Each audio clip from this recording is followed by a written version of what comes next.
I want to welcome in what I think is one of the very best basketball announcers of his generation. He's done the NFL. He's done Olympics. If you ever need some background information on Eddie the Eagle and the 70 and 90-meter ski jump, he's the man. And I talk about loyalty. This guest that I'm going to introduce, I've never heard a bad word about him.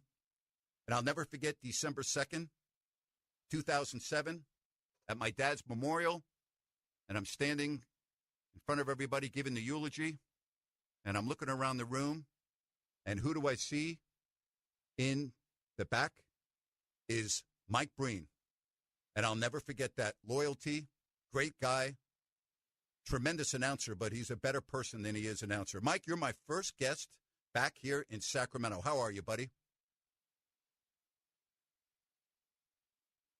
We miss you. We love you. By the way, that service that I went to, the unbelievable eulogy that you gave, that's one I don't forget. And the other thing, as you mentioned, I did football. The very first football game I did was the Giants preseason game. And in the final seconds, the game was decided by a pick six. And the defender on the Cincinnati Bengals, who made the interception and went in for the winning touchdown, I had no idea who he was. I had 80 names on my chart because, as you know, preseason games, they have 1 million. Yep. And let's say, for the sake, I don't remember the names, just let's say his number was 26. So number 26 gets an interception.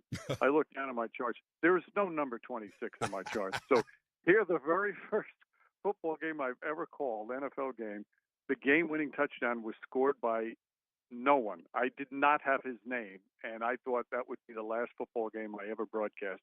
It was a nightmare for an announcer. Turns out they signed the guy like 5 o'clock that afternoon, and nobody told us that they picked him up. Well, I just want to let you know, the radio station here asked me to start about a month ago, and I had already always planned on having you right at the top. But I said, that's not going to work because I got to wait for the Mets to win 2 or 3 games in a row. So that's why you're on now, okay? You still have a mean streak. I thought that would go away, but you still have a mean streak. But you watch. A wild card has won the World Series in the past, and a wild card will most likely win it this year. Never a dull moment with Mike Breen, the longtime television voice of the Knicks, and, of course, does all the NBA Finals. Mike, there's a new TV contract, and the games are going to be coming at you from all directions. What are your thoughts? I think it's great for the league.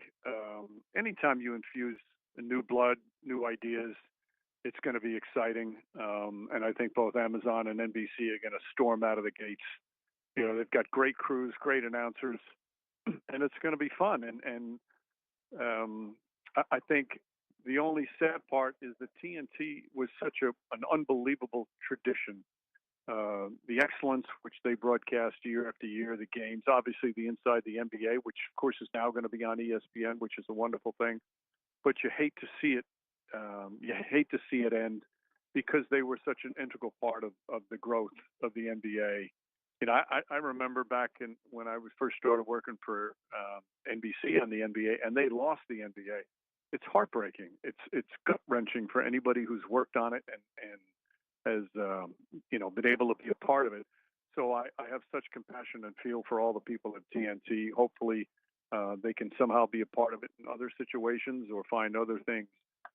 But for Amazon and for NBC to be back into it, it's going to be fun to watch. All right, so let's go back in time.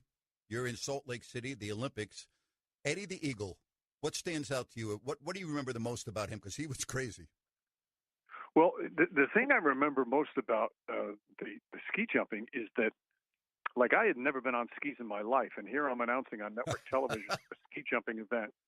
But I had this guy, Jeff Hastings, who was an American ski jumper. He was the analyst. The guy was unbelievable. All I had to do was say the name and the country of the ski jumper, and then Hastings would take over, and he'd describe why it was good, why it was bad, who's the best, who's not the best, what makes a good ski jumper. It was just incredible. And the guy that actually won the the gold medal that year in Salt Lake City. His name was Simone, and Well, he weighed like 115 pounds. That's what I found out by doing it. Those ski jumpers, they don't weigh anything, and it's key for them to stay up in the air as long as they do. It was fascinating to watch as a fan, and then to be able to broadcast. And that's the way I approached the broadcast, was as somebody who knew nothing about it, and asked the questions that I hope the people at home are asking at the same time. do you have an event on your bucket list? I mean, you've been blessed. You've done so many things. We talk about the NFL, the NBA, the Olympics. Is there anything that you have a really need that you want to do before you retire? I don't know if I feel the need to want to broadcast. I always wanted to do the NCAA tournament. I thought that would be so much fun. And especially that first day when you have so many different games and teams in there. But I've talked to every play-by-play guy that has done that, told me It's a that's like nightmare. the ultimate nightmare day. Right. Because you have so many games and you have to learn these teams so quickly, and many of the players and the teams you've never seen. So the NCAA tournament is definitely one. And I think for me, I'm a huge golf fan. So to sit at the Masters and be able to whisper about what that particular golfer just did, that would be kind of a cool thing. But it's not going to happen, and I don't need it to happen. I love sitting back and watching great announcers call those events, so I'm good. I'm good like that. Mike, it's very difficult to define chemistry with broadcast partners. I mean, if you look at Pat Summerall and John Madden, you may not be able to define chemistry, but you knew that they had chemistry. So many others. You had such phenomenal chemistry with Jeff Van Gundy and Mark Jackson, and then they were replaced, and now here we are moving into a new season in 2025, and the report is Tim Legler will be joining you and Richard Jefferson. Yeah, listen, you've been doing this a long time, and you could probably work with many different people, but how long does that process take where you know what each other's thinking? It's and you know this, in a 3-person booth especially. Now, getting chemistry in a 2-person booth is much easier. You just have 2 to work on it. But a 3-person booth in basketball is a real challenge, and it takes time. It takes time. Obviously, sometimes longer than others. With Jeff and Mark, who were spectacular together. They had a 25-year relationship as player coach, as coach and coach. So that made it easier. But even so, and I knew both of them for 25, 30 years. Even so, the first couple of years, we had to work on it. It was bumpy, and that's why you need time to work on that kind of stuff. Chemistry in a broadcast booth is like I said, it so much it depends on whether it's 2 or 3-person. It's much easier. 3-person is difficult, and all the people that I've worked with over the last couple of years, they're fantastic broadcasters. Whether we're talking about Doris or Doc Rivers, J.J. Redick, Richard Jefferson, all spectacular and so talented. But it just takes time, and sometimes, unfortunately, in this business, patience is not the prevalent thought because you need time, and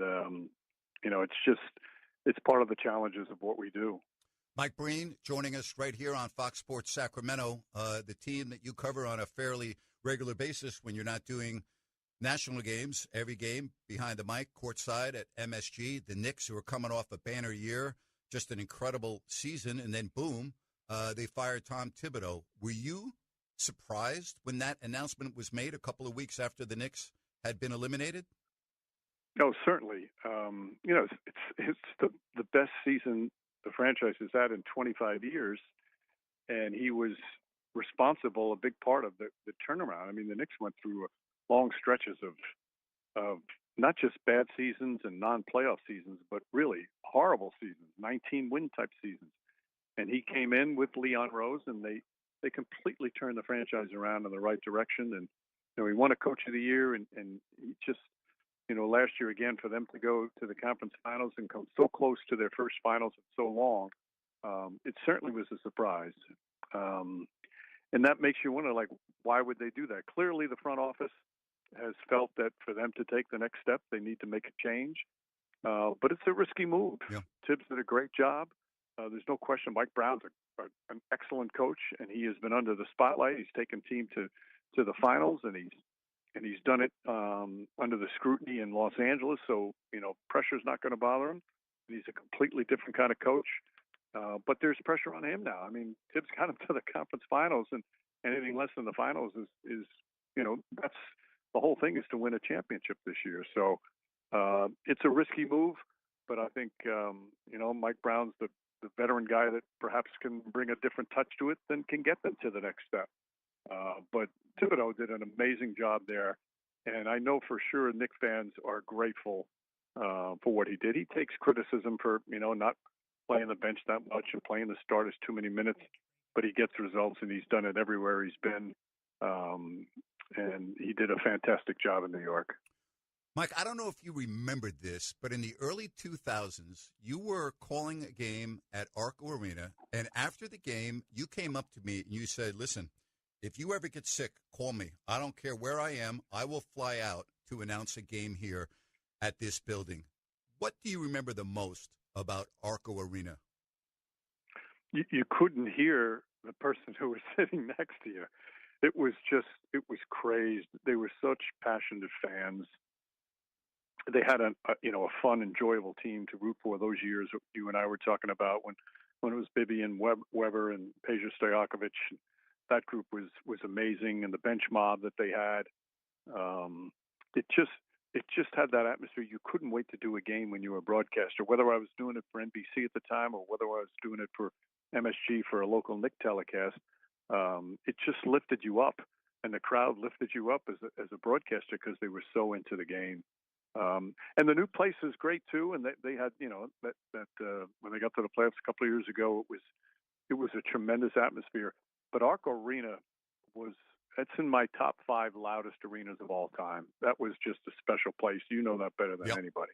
It's pretty amazing, Mike, when you look back at Fordham and the people that you went to college with, and I know Michael Kay, the TV voice of the Yankees, is among your very best friends, but it's amazing how many went to Fordham during your era that went to announce professional sports, and most of it in New York. Fordham. I mean, that's unbelievable, isn't it? Yeah, it was a great training ground because of the college radio station. It wasn't necessarily the courses you took at the university, but they had one of the best college radio stations in the country because they put the students on the air, and the students were in charge. So when I went there, there were so many different. You mentioned Michael Kay. Charlie Slows has been a long-time Major League Baseball announcer. He was in my graduating class. Now you have great people like Ryan Rucco and Chris Carino, who's been doing the Nets for so many years. It just was a place that gave you confidence that you could do it at a time when you're in college, you're trying to figure out what you want to do for a living, and you think people tell you all the time how difficult it is to get in, but it gave you a chance to see, number one, first of all, if you like being a broadcaster, and number two, if you had any ability to do it. And for me, it gave me the confidence that, you know what, I think maybe I can do this. And I'll be forever grateful for that radio station and going to Fordham. Well, I'm grateful for your friendship. I'm grateful for the 30-plus years that I've known you. And I can't thank you enough for being my first guest here on the Grant Napier Show. I can't tell you how honored I am that you asked me, Grant. I love you, my brother. I'm so glad you're back on the air. And I can't wait to get out to Sacramento and you can take me to your favorite restaurant. Sounds good, buddy. You enjoy the rest of your summer. Stay healthy, and we'll talk to you soon. All right, GP. Thanks, pal. All right.